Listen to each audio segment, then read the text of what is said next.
우리나라 방송은 대개 1920년대에 소개가 되기 시작하고 라디오 방송이 처음에 시작됐습니다. 워낙 이제 방송 기술이 다양하게 발전하고 해서 대개 일제 이전까지의 방송에 관해서 중점적으로 소개를 하고, 그러고 나서 이제 또 기술 발전에 대해서는 간략하게 얘기하도록 하겠습니다. 처음에 방송이라는 것을 국민들에게 소개한 것은 무선 전화라고 이름 붙여서 방송 공개 시험, 조선일보가 이것을 처음 시작했습니다. 24년 12월에 조선일보가 무선방송 공개 시험입니다. 본사에서 불과 이제 얼마 떨어지지 않은 우미관으로 전파를 발사해서 누구의 목소리를 전달한다. 이건 아주 큰 인기를 끌었습니다. 수표동에 있는 전파 송신시설을 관철동, 불과 얼마 안 되는 거죠. 방송에 안테나를 설치해 놓고 대대적으로 조선일보가 소개를 해서 청취를 시험하러 오기도 하고 이랬습니다. 그게 이제 우리나라의 첫 방송이라고 볼 수 있어요. 매일 3일간 3차례씩 입장권을 또 주어가지고 그 안에 앉아서 보고, 참 옛날 얘기죠. 자, 이래서 일반에게 공개한 오후, 이렇게 해서 대대적으로 소개를 하고, 근세과학의 일대 경이다. 이제 앞으로 이제 방송 시대가 오는 겁니다. 무선 전화 방송 공개 시험이다. 입장 무료다. 뭐 이런 것도, 이런 경우도 있고, 12월 18일에 공개 방송을 실시하고 1,000매를 발행해서 말하자면 독자들에게 그냥 무료로 줘도 그 선전이 되니까 조선일보 이사 백관수가 개회사를 하고 영화도 상영을 하고 경찰이 출동할 정도로 많은 인파들이 몰려왔습니다. 또 이상협 개회사를 하고 김금주가 단가 뭐 이렇게 해서 인기를 끌었습니다. 그런데 이제 정식으로 방송국을 설치하려고 그러니까 무선 전화 설치 신청사가 무려 70여 명인데 허가 없이도 하고 이래서 시험 방송을 곧 실시하게 되었습니다. 민간단체 11개를 골라서 그 중에 재단 법인을 설치하라고 총독부가 해가지고 1927년 2월 16일에 JODK라는 경성방송국이 1km 출력의 정규방송을 실시했습니다. JO라는 건 일본의 호출부, 체계에 따라서 우리가 이제 JODK입니다. 해방 후에 HL이라는 호출부를 국제무선협회로부터 허가받은 게 있는데, 그때부터 이제 우리는 방송의 주권이 확립되었다고 볼 수 있죠. 일본에는 그 JOAK 도쿄, JOBK 오사카, JOCK 나고야, 그래서 이제 네 번째로 JODK가 우리 경성 방송국으로 이제 이름이 붙여졌습니다. 자, 1926년 12월 23일자 조선일보에는 이제 낙성이 멀지 않은 경성 방송국입니다. 정동에 있는 방송국을 설립을 하게 되는 그러한 그 사진이, 안테나 사진도 있고 이렇습니다. 낙성이 멀지 않은 경성 방송국이다. 이제 이때는 청취료가 있었습니다. 가입자 문 앞에다가 가입자 번호, 안테나 번호를 갖다 붙여가지고 우리 집은 돈을 내고 보고 있다 하는 것을 표시를 했던 그런 시절입니다. 그 다음에 이렇게 되니까 이제 아나운서가 필요했습니다. 27년 1월 7일자에 보면은 색다른 직업으로, 직업 로맨스다, 안내양이라고도 말하고 아나운서라고는 아직 말 안 하고 그랬는데, 이옥경이라는 그 여자 아나운서입니다. 우리나라 첫 아나운서죠. 그 다음에 방송국이 사진이 나오고, 그 다음에 이제 정기 방송을 시작을 합니다. 정기로 시험 방송 해가지고 시작하게 되는데, 27년 2월 16일에 첫 정규 방송이 시작되었습니다. 이날이 그러니까 우리나라에서 정규 방송이 처음 시작된 날입니다. 4단 법인체로 해가지고 출력 1kW입니다. 아주 적은 출력인데, 지금요 출력 1kW 가지고는 뭐 들리지도 않습니다. 근데 왜 그러냐? 그때는 그런 전파가 공중에 떠다니는 게 없으니까 낮은 출력으로도 멀리까지 들립니다. 마치 이제 어디 소음이 있는 데서는 우리가 말을 해도 잘 안 들리는 거나 마찬가지인데, 조용한 곳에서, 아무 소음 없는 곳에서 말하면 멀리까지 들리는 거하고 같은 이치입니다. 청취자가 주로 일본 사람이 많았어요. 그러다 1930년에는 한 10,000명 이상으로 늘었고, 또 이제 최신국이 31년 10월 말에는 12,000명이 됐어요. 그 중에 이제 조선인이 1,524명이고 일본인이 10,000명이 넘습니다. 그러니까 한 10분의 1 정도가 조선인은 한 14%에 지나지 않았습니다. 일본 사람이 여기 와서 사는 일본 사람이 적음에도 불구하고 그 사람들의 생활 수준이 조선인에 비해서 평균적으로 높았다는 걸 알 수가 있죠.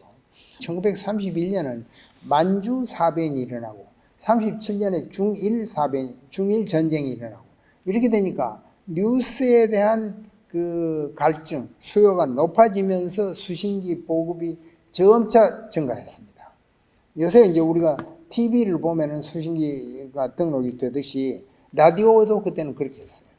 그렇게 해서 조선인과 일본인의 비율이 비슷해진 게 40년 됩니다. 그 전까지는 일본인이 많았죠. 그리고 이제 수신기 대수가 아주 급격히 늘었습니다. 이 전쟁과 관계가 많죠. 뉴스 때문에. 자, 이렇게 해서 27년에 이제 방송국의 낙성에 관한 거 있고, 앞에 있는 이 그림이 위에 동그란 게 바로 이제 우리는 이 수신을 하고 있다는 것을 표시했던 그러한 문 앞에 걸어놨던 그 표지입니다. JODK라고 도안을 해가지고 만들어놨죠. 자, 이렇게 해서 이제 낙성을 했고, 이제 이옥경이라는 우리나라 최초의 여성 아나운서, 미성의 소유자, 이옥경 여성. 이옥경은 방송국 정식 개국 한 해 전에 최신국의 아나운서로 근무했기 때문에 마현경보다 더 먼저입니다. 같이 방송국 개국 때 출발했지만은 마현경보다 이옥경이 더 먼저죠. 그 다음에 이 두 사람의 그 모습이 신문에도 이렇게 보도가 됩니다. 경성방송국의 새로운 아나운서, 이로부터 그들의 아름다운 소리가 전파에 나부끼어 소식을 전한다. 둘 다 이제 결혼한 여성들입니다. 이중방송이 실시가 됩니다. 33년 4월 26일부터는. 이중방송이 뭐냐? 여태까지 단일 채널로 조선어, 일본어 번갈아 가면서 방송을 하던 거를 채널을 2개를 만들어 가지고 하나는 제1방송은 일본어, 제2방송은 조선어입니다. 이렇게 함으로써 조선인들이 더 많은 라디오를 이제 소유하게 되고, 제2방송에는 어학 강좌, 역사 강좌, 교양 강좌, 유행가, 전통 음악 이런 것들을 편성해서 이제 인기를 끌기 시작하고 신문에도 그 방송 프로가 나오기도 합니다. 그리고 이제 지방에도 방송망을 확충을 합니다. 그래서 방송이 점점 이제 일반인들에게 늘어나고, 또 이제 남자 아나운서, 여자 아나운서 이래서 다 인기 직업으로서 소개가 되기 시작합니다. 미스터 아나운서, 미스 아나운서 이렇게 해서 아주 멋쟁이 남녀 아나운서들이죠. 또 그 모습을 드러내지 않는 소리의 전령이다. 조선어 아나운서는 누가 있다 하는 걸 이제 1940년 1월에 소개를 하게 됩니다. 자태 없는 소리의 전령이다. 점점 독자들에게도 아나운서라는 직업이 소개가 됩니다. 그리고 아까 좀 전에 말했듯이 공중을 싸고 도는 세계의 전파 대전입니다. 공중에서 전파가 서로 부딪히고 선전전을 펼치고 이렇게 하는 게 38년입니다. 이제 곧 2차 대전이 일어나기 전이죠.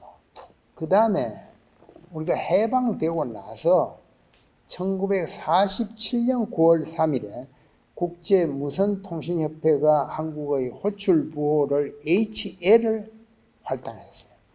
일본 전파 속에서 HL이 47년에 배당이 됨으로써 우리가 이제 독립된 전파 주권을 가지게 됐죠. 그래서 1964년부터는 9월 3일을 방송의 날로 정했습니다. HLKA 서울중앙방송 뭐 이런 식으로 전파를 가지고 있게 됐죠. 그 이제 일제 때나 이런 때는 기계가 좀 아직은 발달이 안 됐으니까 달밤에 벌레 소리를 지붕을 하려고 큰 지붕기를 갖다 놓고서 하는 경우도 있었습니다. 어느 기사를 보면은 이거는 이제 방송인들입니다. 그 왼쪽에서 두 번째 안경 쓴 이가 이해구입니다. 나중에 서울 음대 교수이기도 하고, 오른쪽에서 세 번째가 이석구 훈입니다. 이분도 소설가이자 뭐 문인이고 또 방송인이고 하여튼 그런 분들이. 여기도 뭐 방송인들이고 JBDK가 이거는 이제 그 대구 방송의 방송인들. 마지막으로 우리가 하나가 살펴볼 거는 단파 방송을 몰래 듣다가 옥사한 사람이 2사람이나 있습니다. 무슨 말이냐? 태평양 전쟁 발발 직후에 1942년에 미국에서 보내는 그 단파 방송을 들을 수 있는 사람은 방송국에 있는 기술계 직원밖에 없어요. 단파 방송 수신기가 일반인들은 없으니까. 그걸 가지고 미국의 소리 방송을 뭐 이승만이나 이런 사람이 보내는 미국의 소리 방송을 듣고 뭐 아무래도 사람이 그런 정보가 있으면 남한테 알려주고 싶으니까 뭐 듣고 알리고 어쩌고 이러다가 그게 발각이 나가지고 아주 많은 사람들이 붙들려 들어갔어요. 그 중에 2명이 옥사했어요. 이때는 1942년 조선어학회 사건으로 또 그 조선어 사전 만들던 사람들 함흥형무소에 가서 많이 잡혀 들어갔지 않았습니까? 그런 때인데 이걸 몰래 듣다가 방송인들이 많은 사람들이 잡혀 들어갔습니다.